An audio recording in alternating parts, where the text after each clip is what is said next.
文化新闻界来看，香港自反送中了后，处境就真艰难。尤其最近立场新闻关起来，头人也都互掠走，互人真烦恼。台湾28国家纪念馆最近就邀请马来西亚的艺术家李德权来展出以反送中运动做主题的版画作品，希望各界继续关心香港的局势。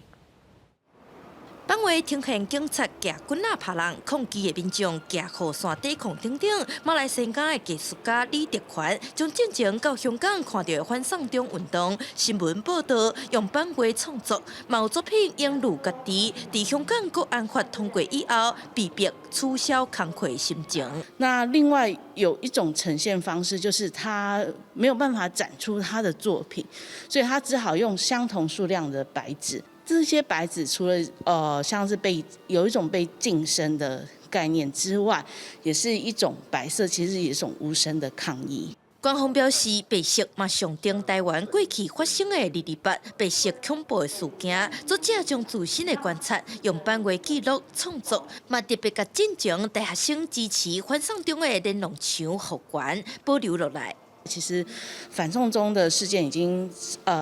比较消失在大家的荧光幕前了。可是，其实反送中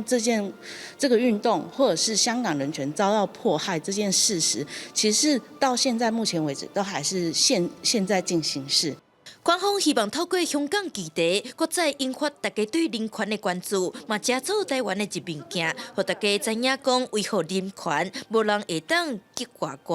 记者电话文林玉凯台北报道。